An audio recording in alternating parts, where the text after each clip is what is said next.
But if I wanted to, I could keep pressing here, clicking here on add unit, and I would be able to add a unit to this building as well. But you can see that it's already counting the number of units, right? I have 3 available units and so on.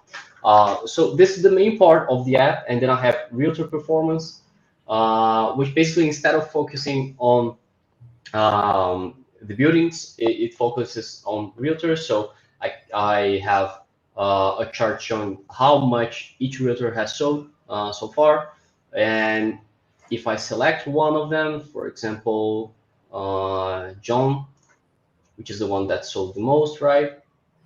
It's going to get me his registration form, which has his name, his picture, his email, his phone, how much is the rate for his commission, and also filter the chart. And I can see on this table which deals he has participated on and that he has sold, right? And one cool thing about this is that it's also calculating regarding it's using the closing price and the commission of this realtor to calculate the commission, and it's also showing me if this commission has already been paid or not. So I can keep track of which commissions I still have to pay for this realtor, and how much I owe them for the sales and so on. Okay, so how